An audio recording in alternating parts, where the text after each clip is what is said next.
Salam saudaraku yang kasihi oleh Tuhan.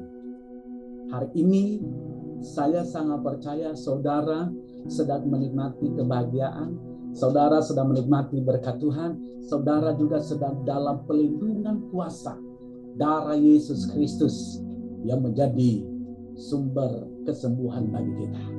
Hari ini saya akan membaca firman Tuhan di dalam Kejadian 3 ayat 1. Adapun ular ialah yang paling cerdik dari segala binatang di darat yang dijadikan oleh Tuhan Allah. Ular itu berkata kepada perempuan itu, tentulah Allah berfirman, semua pohon dalam taman ini jangan kamu makan buahnya, bukan? Ya jelas, kita akan melihat ular itu adalah yang paling cerdik dari segala binatang yang ada di darat. Kita buktikan kecerdikannya, yaitu dia pakai firman Allah untuk menghancurkan keluarga bahagia, yaitu Adam dan Hawa. Setan mengganggu, bahkan setan pakai firman Allah untuk menyodorkan sesuatu yang menjatuhkan Hawa.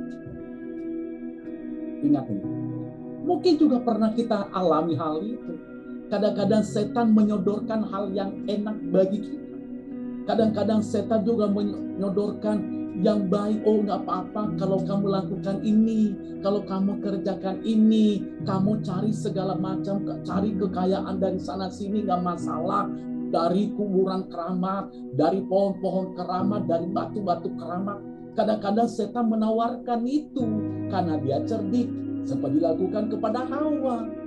Makan buah ini nggak apa-apa, kamu nggak akan mati. Ya.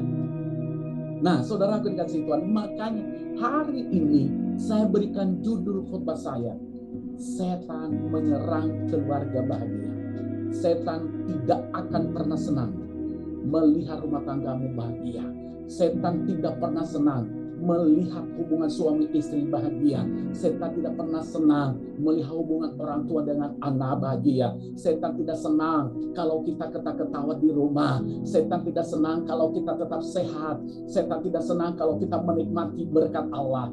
Kenapa? Dia cari jalan keluar supaya kita hancur seperti yang dia lakukan kepada keluarga Adam, saudara kekasih Tuhan. Makanya hari ini saya sangat percaya lewat firman Allah yang saya sampaikan 4 minggu terakhir ini, saya percaya kita akan kuat dan kita akan tampil sebagai pemenang sehingga setan tidak pernah menyerang keluarga kita.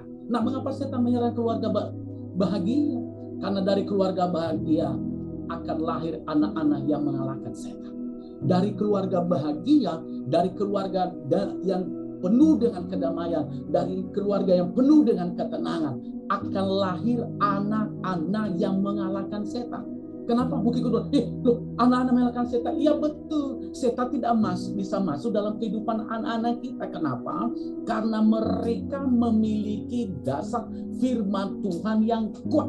Mereka tidak bisa jatuh, saudara dikasihi Tuhan, tidak jatuh di narkoba, tidak jatuh seks bebas. Kenapa? Karena mereka memiliki kebahagiaan di dalam Tuhan. Mereka memiliki yaitu ketenangan di dalam Tuhan. Kebahagiaan itu akan bisa mengalahkan setan, saudara dikasihi. Itu dua yang perlu disampaikan kepada kita.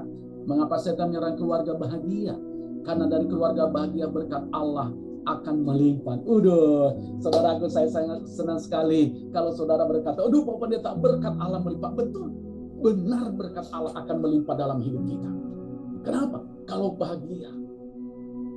Kelimpahan apa yang kita nikmati? Kelimpahan sukacita, kelimpahan kedamaian, kelimpahan ketenangan, bahkan kelimpahan juga berkat-berkat Allah. Kita berkata, berkat berarti saya kaya raya. Loh, tiada yang mustahil bagi Tuhan. Kenapa enggak?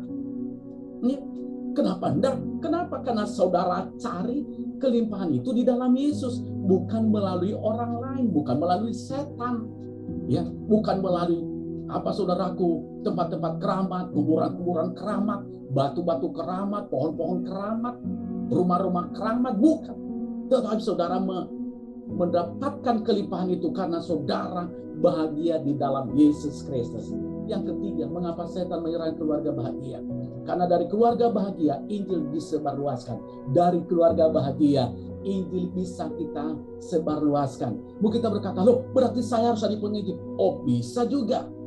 Tapi saudara akan kasih Tuhan, pekabaran Injil kalau bagi saya yang paling bagus yaitu melalui perbuatan kita setiap hari. Dia lihat perbuatan kita, oh hebat orang ini ya, rajin ke gereja, tetapi perbuatannya sangat bagus. Dia menjadi berkat bagi saya, dia menjadi contoh bagi saya, sehingga dia berkata, udah ada Injil yang hidup dalam kehidupan kita. Sebenarnya kita ini harus menjadi saksi yang hidup, memberitakan Injil kepada siapapun saudara dikasihi oleh Tuhan. Sehingga Injil kerajaan sorga itu bahkan setiap telinga mendengar, setiap mulut mengaku bahwa Yesus adalah Tuhan, saudara dikasihi oleh Tuhan. Makanya hari-hari ini pergunakanlah medsos saudara untuk kemuliaan nama Tuhan. Jangan ditulis di medsos saudara kalau ada masalah suami istri, tetapi tulis di medsos saudara, terima kasih Tuhan, keluarga kami bahagia di dalam Yesus, sehingga keluarga kami bisa memberitakan Injil lewat Facebook, lewat IG, bahkan lewat Twitter, bahkan apapun saudara terkasih Tuhan, melalui guru-guru WA, bisa kita memberitakan Injil kepada mereka. Itu dia, makanya kalau keluarga kita bahagia. Ya kemarin saya sampaikan kepada kita, mengapa setan menyerang keluarga bahagia? Karena keluarga bahagia, pekerjaan setan di bumi akan diperkecil. Lewat keluarga bahagia, setan tidak bisa masuk. Kenapa kita sudah tutup pintu rapat-rapat? Menutup pintu rapat-rapat lewat doa kita, lewat persekutuan kita di rumah, lewat membaca firman Tuhan, lewat kekudusan dan kehidup dalam kekudusan dan kesucian. Sehingga setan tidak bisa leluasan masuk dalam rumah tangga kita. Kenapa? Karena kita hidup bersekutu bersama dengan Tuhan. Sehingga pekerjaan setan kita persempit, kita perkecil, semakin kecil dan semakin kecil saudaraku, sehingga dia tidak sebarluaskan untuk menyesatkan umat manusia di bumi ini. Saya sangat percaya saudara adalah orang yang berbahagia kalau saudara bisa memperkecil pekerjaan setan di bumi ini. Nah, untuk itu saya akan mengambil kesimpulan. Ya, ayo kita perkecil pekerjaan setan di bumi ini, supaya kita menikmati berkat yang melimpah di dalam Yesus Kristus. Sukses saudara, Tuhan Yesus memberkati.